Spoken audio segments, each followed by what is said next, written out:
জেহেল, আবু লাহাব, আবু সুফিয়ান এই মানুষগুলো জনগণের উপরে 13টা কর্মসূচি চালিয়েছিল। আমি এখনকার যারা আমি জাহিলিয়াতে দায়িত্বে ছিল তাদের কর্মসূচি পেয়েছি 15টা, ওদের চাইতে এক কাঠি বেশি। ওরা 14টা করে যদি এত বরদোয়া পায়, এখনো পর্যন্ত ওদের নামে বরদোয়া থেমেনি। তাম দুনিয়াতে যেখানে মুসলমান আছে, এমনকি মানুষ আছে যেখানে, শুধু মুসলমান না, সবাই তাদের জন্য বরদোয়া করে, গজব নাজিল করো, ধ্বংস করো, এরকম ধ্বংস কামনা করে। এখন আপনি তাকান তাম দুনিয়ায় যারা সত্যি মানুষ, এই জালেম যারা বিদায় দিচ্ছে, স্বৈরাচার যারা, তাদের জন্য সবাই খুশি।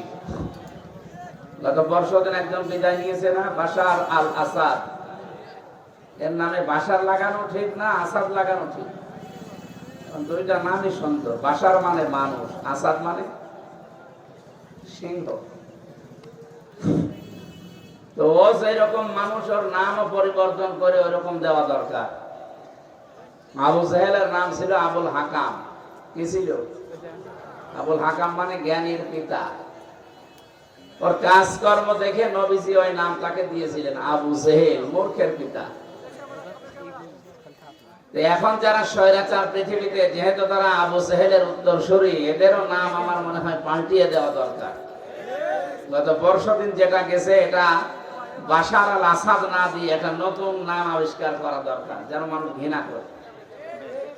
3 মাস 5 দিন আগে যিনি পালিয়েছে, তারও নামটা পাল্টানো দরকার। নামটা সুন্দর, হাসিনা মানে সুন্দর। হাসিনা মানে কি? আমরা অনেকে দোয়া করি না, রব্বানা আতিনা ফিদ দুনিয়া হাসিনা, ওটা হাসানা হবে। জের দিয়ে পড়লে হাসিনা হয়ে যায়। হাসিনা আর হাসানা শব্দের অর্থ একই। যেহেতু স্বৈরাচার ছিল যারা, তারা ঘৃণিত মানুষ আল্লাহর কাছে, এমনকি তাদের বাড়ি ঘর পর্যন্ত আল্লাহ ঘৃণিত বানিয়ে দিয়েছে। আপনি ইতিহাসের দিকে তাকান, কোরআনে কারিমে সূরা নমল, এটা 19 নম্বর পারা, 20 নম্বর পৃষ্ঠা, 7 নম্বর লাইনের 52 নম্বর আয়াতে আছে। যদিও এটা লূত আলাইহিস সালামের জীবনী আল্লাহ তুলে ধরেছেন, তার জাতির কথা, কিন্তু এখন মনে হচ্ছে না তাম দুনিয়ায় যারা অপরাধী তাদের জন্য এই আয়াত। আল্লাহ পাক বলেন, ফাতিলকা বুয়ুতুহুম খাবিয়াতাম বিমা যালামু। হে নবী, আপনি এই ঘরগুলো একটু দেখেন না কেন? এই সেই ঘর, এই সেই কথা বুঝতেছেন? ফাতিলকা বুয়ুতুহুম, বাইতুল দেননি, বুয়ুত বহু বচন, হোম দিয়েছেন জমির। আল্লাহ যে আঙ্গুল দিয়ে দেখাচ্ছে বাংলার মানুষকে, এই সেই ঘরগুলো। কি এই ঘর? কি এই যে এই টুপি আলাটা ধরে আমার কাছে তো এক থাপ্পড় দেবে একদম কানের নিচে, কান গরম হবে। কমন সেন্সের বাদ দিলে তো সেন্স হবে। কত মানুষ বসে আছে, দাঁড়িয়ে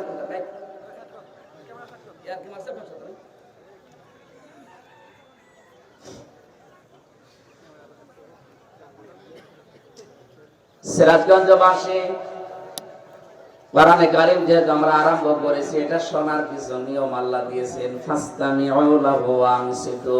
1 নম্বরে চোখ থাকা লাগবে, 2 নম্বরে শোনা লাগবে। দুইটাই ফরজ। দুইটাই কি? সুতরাং ইনারা দুইজন পাশে দেখছেন না কিভাবে বসে আছে, এইভাবে থাকবেন, এদিকে দিকে তাকাবেন না। আর আমার চেহারা তো একেবারে খারাপ, এদিকে তাকানো লাগবে, এদিকে তাকিয়ে। আমরা যারা বলতে আসি তাদের কিছু দায়িত্ব আছে, আমরা সামনে বলবো ইনশাআল্লাহ। আল্লাহ যেমন নিজের আঙ্গুল এভাবে ইশারা দিয়ে জানিয়েছেন, এই সেই ঘরগুলো, খাবিয়াতান, যেটা আমি উজাড় গৃহ তৈরি করে দিয়েছি, জনশূন্য বানিয়ে দিয়েছি, পরিত্যক্ত করে দিয়েছি, বিমা যালামু, তাদের জুলুমের কারণে। একটা যে কত বাস্তব এখন মনে হচ্ছে। 2024 সালের 5 আগস্টের বিকাল 5টা বাজতে বাজতে আল্লাহ মনে হয় দেখিয়ে দিয়েছে, এদেশের জালেমদের ঘর বাড়ি পর্যন্ত আজ উজাড় গৃহ হয়ে গেছে। আমার কুষ্টিয়ার হানিফ সাহেবের বাড়ির দিকে তাকান, বাড়ি আর এখন বাড়ি নেই। ওটা এখন পরিত্যক্ত মনে হচ্ছে জাতীয় টয়লেট। ওই রাস্তার পাশে যে যায় পোশাক পায়খানা না লাগলে একটু বলে দেখি কাজ করে আসি। এর কারণও আছে। 2016 সালে যখন হজে গিয়েছিলাম, কাবা শরীফ তাওয়াফ করার পরে উপর দিয়ে ঘুরছিলাম, হঠাৎ দেখি পেটের ভেতরে ব্যথা। এক পুলিশকে ডাক দিয়ে বললাম, ইয়া সাদেক তাল, এদিকে আসেন। কি এতক্ষণ তো ভালোই লাগছিল, হঠাৎ আমার পেটে খুব ব্যথা করছে, এখানে ফার্মেসি আছে, ঔষধ নেওয়া লাগবে। পুলিশ আমারে বলছে, ইয়া হাজিউল হুজ্জা তাইনা বিলাদুকা, হাজি দেশ কোথায়? জি তুমি বাংলাদেশ।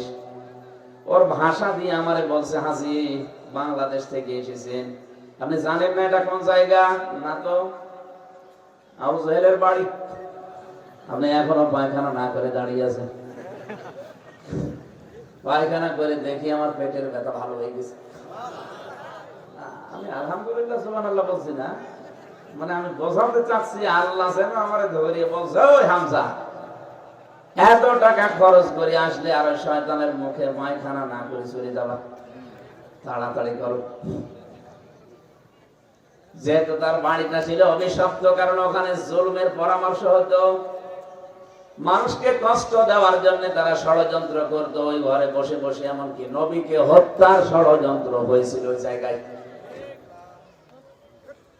পৃথিবীর ইতিহাসে এটাই, যে জায়গাগুলো জুলুমের জন্য নির্ধারণ করে মানুষ, সেখানে বসে জুলুমের সলা পরামর্শ করে, দুর্বিসন্ধি করে, ওই জায়গা পর্যন্ত আল্লাহ অভিশপ্ত করে দেয়।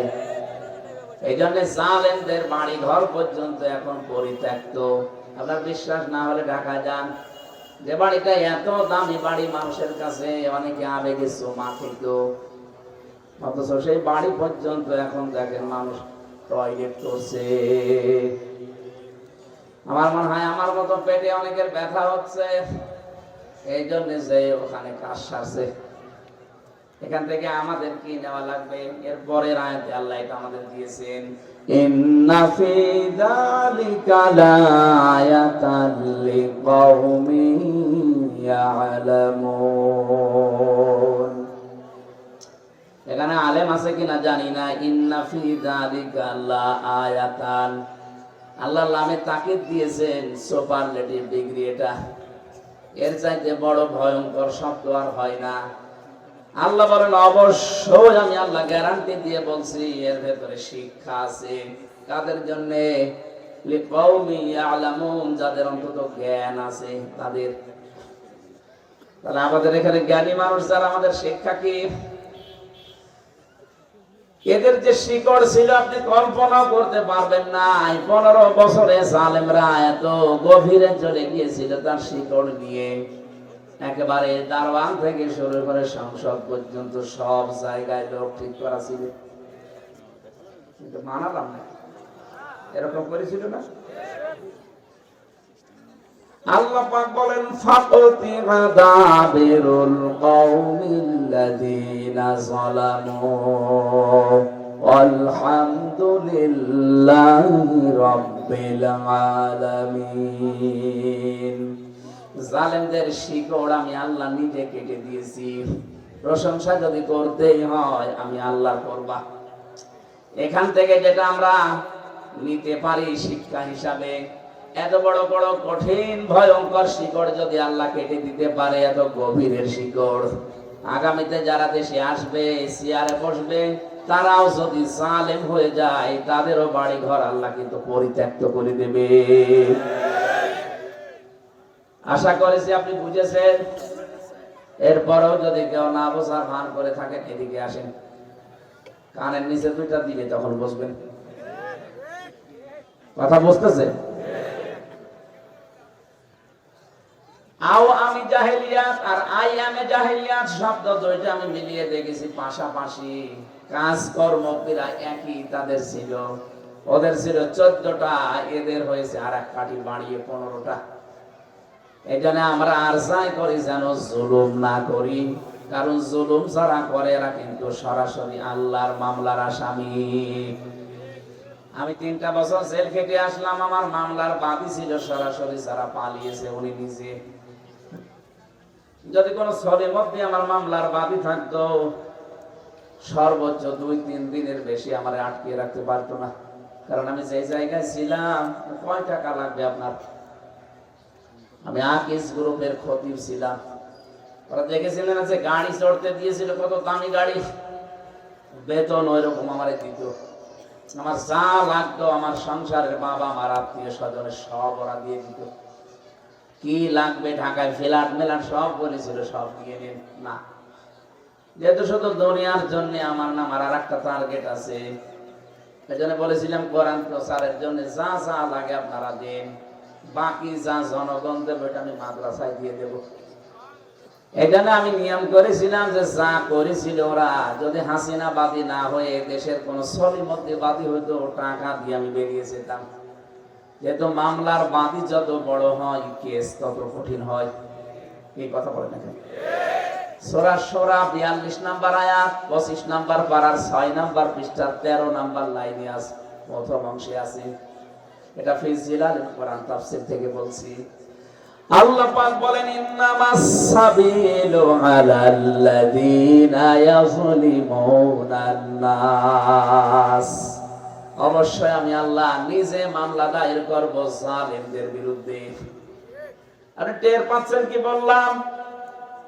মামলার বাদী হামজা না, মামলার বাদী আকবর আলী না, মামলার বাদী কে? আরো জোরে বলেন। সরাসরি আল্লাহ নিজে বাদী, নিজে বিচারপতি, নিজে যদি বাদী হয় আপনি তো ছাড় পেয়ে যাবেন। এই হিসাব করে দুনিয়ার জীবন চালাবেন, যাই করেন যেন আপনার দ্বারা জুলুম হয়ে না যায়। ওয়ালা তাহসাবান্নাল্লাহা গাফিলান আম্মা ইয়ামালুজ যালিমুন। এটা হচ্ছে সূরা ইব্রাহিমের 42 নম্বর আয়াতের প্রথম অংশে আছে।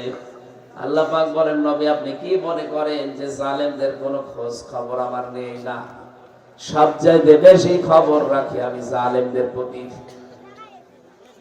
এই জন্য জালেমদেরকে আল্লাহ ছাড় দেয়, এটা আল্লাহর বিধান।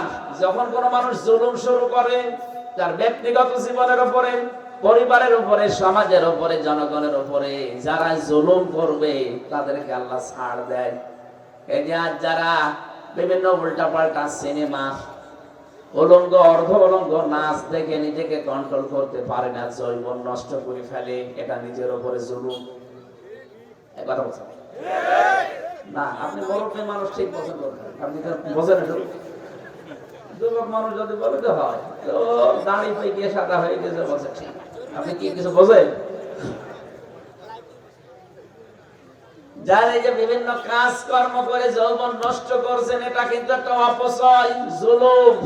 এই জুলুম যারা এখনো পর্যন্ত চালিয়ে যাচ্ছেন, থামবেন। শুধু আপনার জন্য আমি বলছেন, এটা রেকর্ড হচ্ছে, কালকে সারা দুনিয়া ছড়াবে। যারা আজ আকাশ সংস্কৃতির মাধ্যমে, পিন আপ করা পত্রিকার মাধ্যমে, বিদেশি সিরিয়াল গুলো দেখে নিজেকে কন্ট্রোল করতে না পেরে যারা শরীরকে ধ্বংস করে ফেলছেন, ওয়ালা তুহলিকু আনফুসাকুম ওয়ালা তুলকু বিআইদিকুম ইলা তাহলুকা। আল্লাহ বলেন, সাবধান, নিজেদেরকে নিজেরা ধ্বংসের ভেতরে ফেলে দিও না। এজন্য নিজের ব্যক্তিগত জীবনে যারা জুলুম করেন, এই জুলুম থামাবেন। অনেকে নিজের শরীরের অঙ্গ প্রত্যঙ্গ নষ্ট করে ফেলেন। বিড়ি খেলে যে কয়টা ক্ষতি হয়, তার 1 নাম্বার আপনার লাঞ্চ নষ্ট হয়ে যায়। আশা করছি এই ঘৃণিত কাজটা করবেন না। কোন সভ্য, কোন ভদ্রলোক বিড়ি খায় আমি পাইনি। ওরাকে বলে যে হুজুর আমার টেনশন যায় না তাই বিড়ি খায়। আরে বেটা, বিড়ি খেলে টেনশন বাড়ে, আপনার আসল জিনিসই তো নষ্ট হয়ে যাচ্ছে। পৃথিবীর একটাই মাত্র খাবার আছে যার গায়ে লেখা থাকে যে আমাকে খাবেন না, আমাকে খেলেই ক্যান্সার হবে। পৃথিবীর কোন বিস্কিটের গায়ে যদি লেখা থাকে যে আমাকে খাবেন না, খেলে মারা যাবেন, কেউ খাবে? বলেন? যত দামি ব্র্যান্ডের বিস্কুট হোক, ওর গায়ে যদি কেউ লিখে দেয় যিনি বানিয়েছে যে এটা খেলেই মরবেন, দোকানদার যদি নিয়ে এসে বলে ভাই ফ্রি দিলাম, নেন, দোকানদার মার খাবে। যে একটাই মাত্র খাবারে দেশে চলছে, যার উপরে লেখা আছে যে খাবেন না খেলে ক্যান্সার হবে, এরপরও মানুষ খায়। আমি আশা করছি এটা ছেড়ে দেবেন, কারণ আমাদের এই রাজশাহী, খুলনা, রংপুর এই সমস্ত বিভাগের জন্য এটা ঠিক আছে। এই মাসলা আবার চট্টগ্রামে, সিলেটে পড়লে একটু ঝামেলা, কারণ আমাদের ইমাম সাহেব বিড়ি খায়। আমি দেখেছি ইমাম সাহেব বিড়ি খেয়ে ফেলে দিয়ে আল্লাহ বাবা ঠিক মানে ওদের জন্য একটু মনে হয় হালকা আছে মাসলা। আপনারা যেহেতু যে রাজশাহী বিভাগের মানুষ, এটা ছেড়ে দেবে বা এটা বদ অভ্যাস আমার ভাইরা। সুতরাং যারা জুলুম করে নিজের ব্যক্তিগত জীবন, পারিবারিক জীবন, সামাজিক জীবন, রাজনৈতিক জীবন, অর্থনৈতিক জীবন, বিশেষ করে জনগণের উপরে, এখানে বহু ছেলের বাবা বসে আছে, ছেলে বিয়ে দেবে, বর যাত্রী নিয়ে যাবে 100-200-250 এই মনে করি এটা মেয়ের বাপের উপরে জুলুম। কারণ বর যাত্রী নিয়ে যাওয়া ইসলামে নেই, এটা হিন্দুদের সংস্কৃতি। ইসলামের সংস্কৃতি হচ্ছে অলিমা। কি বললাম? অলিমা ছেলের বাড়ি হয় না মেয়ের বাড়ি? হ্যাঁ, এখানে একটু বুকে হাত দিয়ে বলেন তো, বিয়ের সময় বরযাত্রী গিয়েছেন না অলিমায়? না, একটাও গেছে। তার মানে আপনি পরিবারের উপরে, আপনার স্ত্রীর মা বাবার উপরে জুলুম করেছেন। আল্লাহ বললেন যারা জুলুম করে মানুষের উপরে, তাদের বিরুদ্ধে আমি নিজে মামলা দেব। এখন দেখেন এদেশে অধিকাংশ মানুষ আমরা আল্লাহর মামলার আসামি। এটা আল্লাহবাদী কেস। উকিল আছে না এখানে, অ্যাডভোকেট আছে, আল্লাহবাদী কেস। আপনার স্ত্রীর যে অধিকার আছে এটা যদি আপনি আদায় না করেন, আল্লাহবাদী কেসে পড়বেন। পারিবারিক জীবন থেকে একেবারে আন্তর্জাতিক জীবন পর্যন্ত প্রতিটি জায়গায় সতর্ক থাকা লাগবে। হ্যাঁ, আমি মাজলুম হই, অসুবিধা নেই, কিন্তু আমি যেন জালেম হয়ে না যাই। মাজলুম হলে চোখ বন্ধ হতে হতে বিনা বিচারে, বিনা হিসাবে জান্নাত পেয়ে যাবেন, কিন্তু জালেম হলে তার কোনো মাফ নেই। ওর মামলার বাদীকে এই 15.5 বছর আপনি বিবেক দিয়ে বলেন, 1628টা চেয়ারে যারা ছিল প্রত্যেকে জালেম। এক কথা বলছেন, হয় ডাইরেক্ট না ইনডাইরেক্ট। কেউ সরাসরি জুলুম করেছে, কেউ সহযোগী ছিল। জালেমদের প্রতি আল্লাহর এত বেশি ঘৃণা, পড়া কোরআন শরীফের সবচাইতে বেশি ঘৃণা শব্দগুলো আল্লাহ জালেমদের নামে দিয়েছেন। আমি সহ যারা আছি সাবধান, আমরা যেন জালেম হয়ে না যাই। আল্লাহ নিজে আমাদেরকে বাঁচাও, বলেন আমিন। কোরআনে কারিমের সূরা মুতাফফিফিন থেকে আমরা তেলাওয়াত করেছি কয়েকটি আয়াত। যারা নেককার, সৎ আমল যারা দুনিয়ায় করবে, এদেরকে পুরস্কার আল্লাহ দেবেন। এই কথাগুলো আল্লাহ এই আয়াতগুলোতে আমাদের শোনাচ্ছেন, আমরা যেন উদ্বুদ্ধ হই। আজকের আলোচনার বিষয় হচ্ছে প্রতিযোগিতা। কি বললাম? দুনিয়ায় সবাই প্রতিযোগিতায় লিপ্ত, ছোট থেকে বড় প্রত্যেকেই। এটা দিলে মানুষ বোঝে ভালো, প্রতিযোগিতা দিলে মানুষ চেষ্টা করে।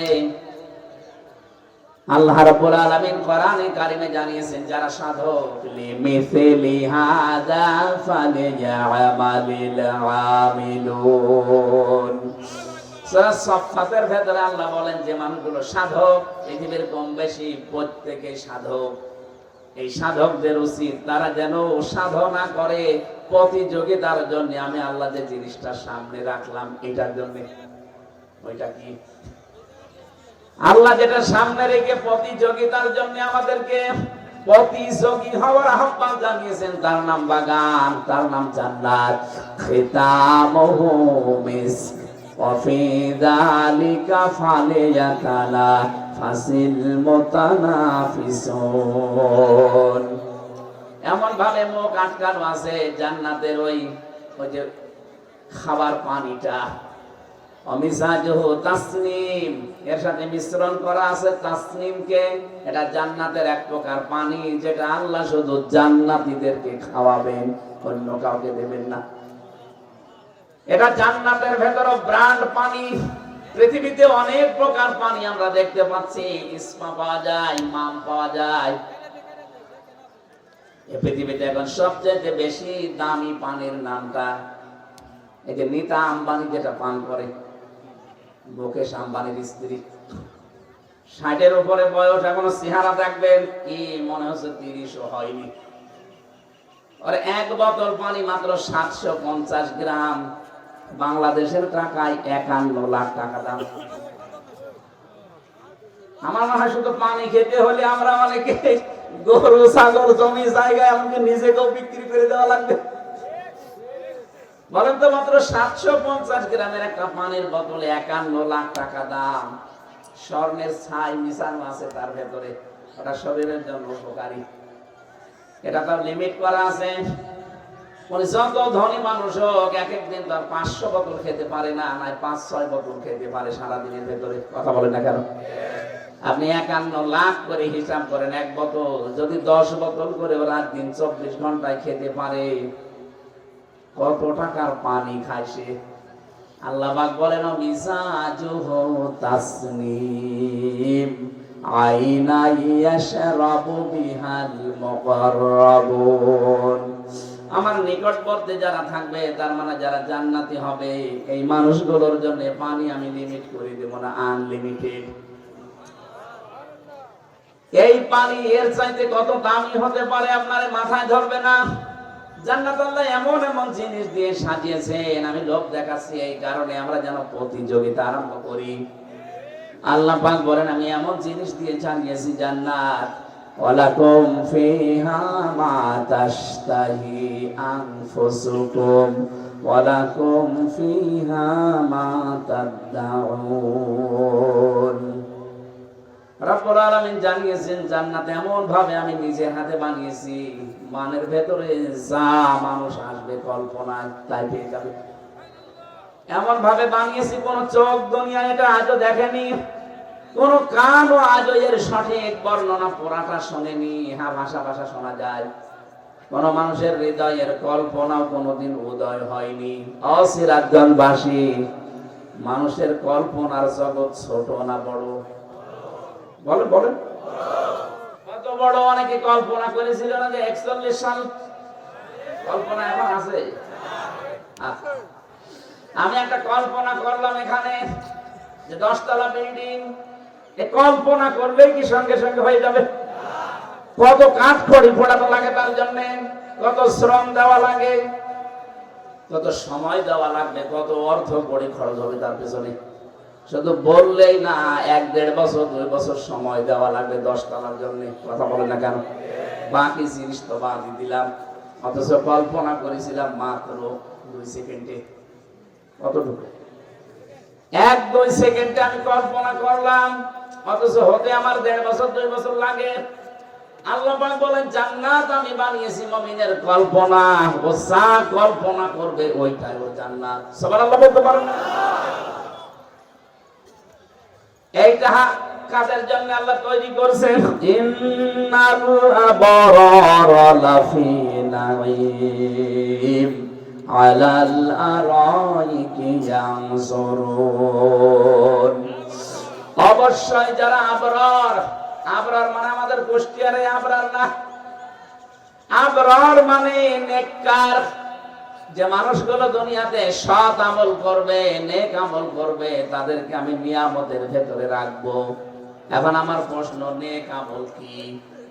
সৎ কাজ এটা কি? এ পৃথিবীতে অনেকে আমরা বিভ্রান্ত হই, যে ইসলামের নাম নিয়ে যা দেয় মনে করি ওইটাই নেক কাজ।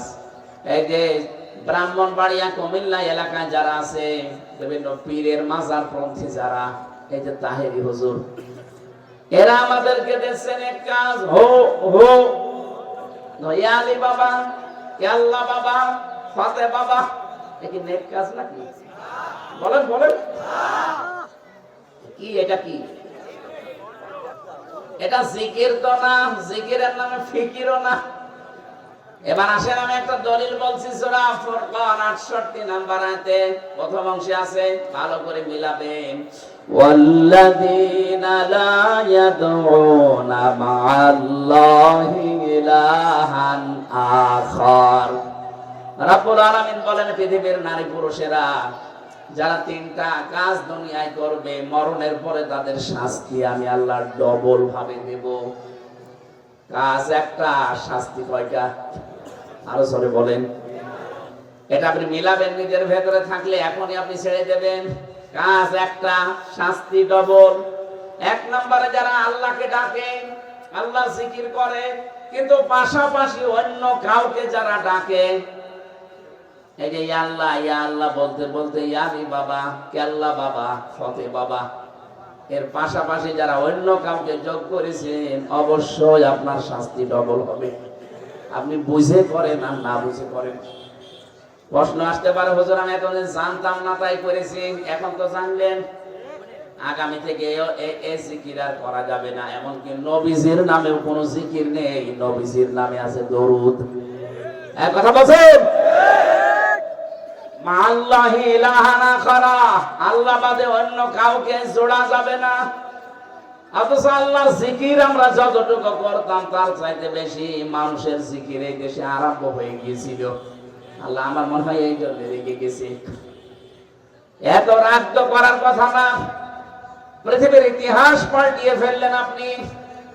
একবারে 350 জন এমপি একেবারে পালিয়ে যায় একদিনে। আমি জীবনে কোনোদিন ইতিহাসেও পড়িনি, অথচ বাংলাদেশে দেখলাম। এক কথা বলছেন না কেন? দেশটা কত রসাতলে চলে গিয়েছিল বলেন, জাতীয় মসজিদের ইমাম পর্যন্ত পালিয়ে গেছে। জোর করে এসেছিল ইমামতি নেওয়ার জন্য, জনগণ জুতা মেরেছে। পরের দিন দেখলাম স্ট্যাটাস দিয়েছে, জুতা মেরেছিল কিন্তু আমার গায়ে লাগেনি। কত বড় শয়তান! কত নিম্নে গেলে অবস্থার তৈরি হয়। আল্লাহ এমনিতে রাখেননি।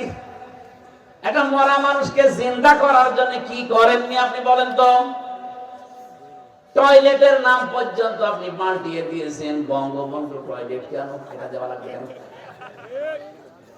শহীদ প্রেসিডেন্ট জিয়াউর রহমানের নামে একটা বিমানবন্দর ছিল, সেইটাও পাল্টিয়ে আপনি অন্য নামে দিলেন। এত হিংসা আপনার ভেতরে কোন কারণে? জিয়াউর রহমানের জীবনে কিচ্ছু যদি ওনার কবুল না হয়, একটা কাজ আমার সবচেয়ে বেশি ভালো লেগেছে, আরাফাতের ময়দানে এই যে হাজী সাহেব সাক্ষী, নিম গাছ লাগিয়ে দিয়েছে হাজার হাজার। কি তাপ ওখানে জানেন, 40, 42, 45, 50 ডিগ্রি সেলসিয়াস চলে। সেখানে একটু হাওয়া, একটু যদি ছায়া পায়, মনে হচ্ছে আরো সে ছায়া পেয়েছি। আমি নিজেও তো ছিলাম ওখানে। শুধু বাংলাদেশের মানুষ না, তাম দুনিয়ার মানুষের আরাফাতের ময়দানে যায়। হয়তো জিয়াউর রহমানের নাম জানে না, কিন্তু নিম গাছের ছায়া পায়। ওই দেশে এখন নিম ট্রি বলে, জিয়া ট্রি বলে ডাকে, জিয়া গাছ বলে ওইটাকে। আমি ভাবি ওই সময় যখন ছিলাম, 2 বার গিয়েছি, মনে মনে ভাবতাম, আল্লাহ ওনার জীবনের কিছু যদি তোমার ভালো না লাগে, এই হাজীদের এই খেদমতের ওসিলায় তারে তুমি মাফ করে দিও। তার নামে একটা বিমানবন্দর ছিল, সেইটাও আপনি পাল্টিয়ে এমন মানুষের নাম দিয়েছে, এমন আবেগওয়ালা জায়গা আমাদের, সেটা যেন আমরা পাল্টাতে না পারি। যাতে মাতাল হলো তাহলে ঠিক আছে। নাম পরিবর্তনের হিড়িক তৈরি করেছিলেন 15.5 বছরে। কি করেননি? কোন জায়গার নাম বাকি আছে? আর এই বড় হরে একটা ব্রিজ হবে, কালভার্ট হবে মাত্র 2 হাত, সেইটাও বঙ্গবন্ধু ব্রিজ। কেন? এখানে আর এলাকার মানুষ নেই কেউ। এই এলাকাকে শান্ত শিষ্ট রাখার জন্য, নিরাপত্তা দেওয়ার জন্য কত মানুষ কাজ করে জীবন দিয়ে, কেন তাদের নামটা দেওয়া যায় না? কোথায় ওনার বাড়ি? সেই গোপালগঞ্জে, ওনার নাম দেওয়া লাগবে কোন কারণে? এ দেশের জন্য কি আর কেউ কিছু করে নাই? যারা বেশি ভূমিকা রেখেছিল তাদের আজ কোনো খবর নেই। মাওলানা ভাসানের নামে কি করেছেন আপনি? কিছুই করেননি। এজন্য আল্লাহ বাদে অন্য কাউকে যারা সামনে দাঁড় করাতে চাচ্ছেন, আমি কিন্তু ইঙ্গিত দিলাম, শুধু আশা করছি মাথায় যদি গোবর না থাকে আপনি বুঝে ফেলেছেন। হ্যাঁ, কথা বলছেন না? আন্দাজ দিলাবেন না। আল্লাহর পাশে অন্য কাউকে দাঁড় করানো যাবে না।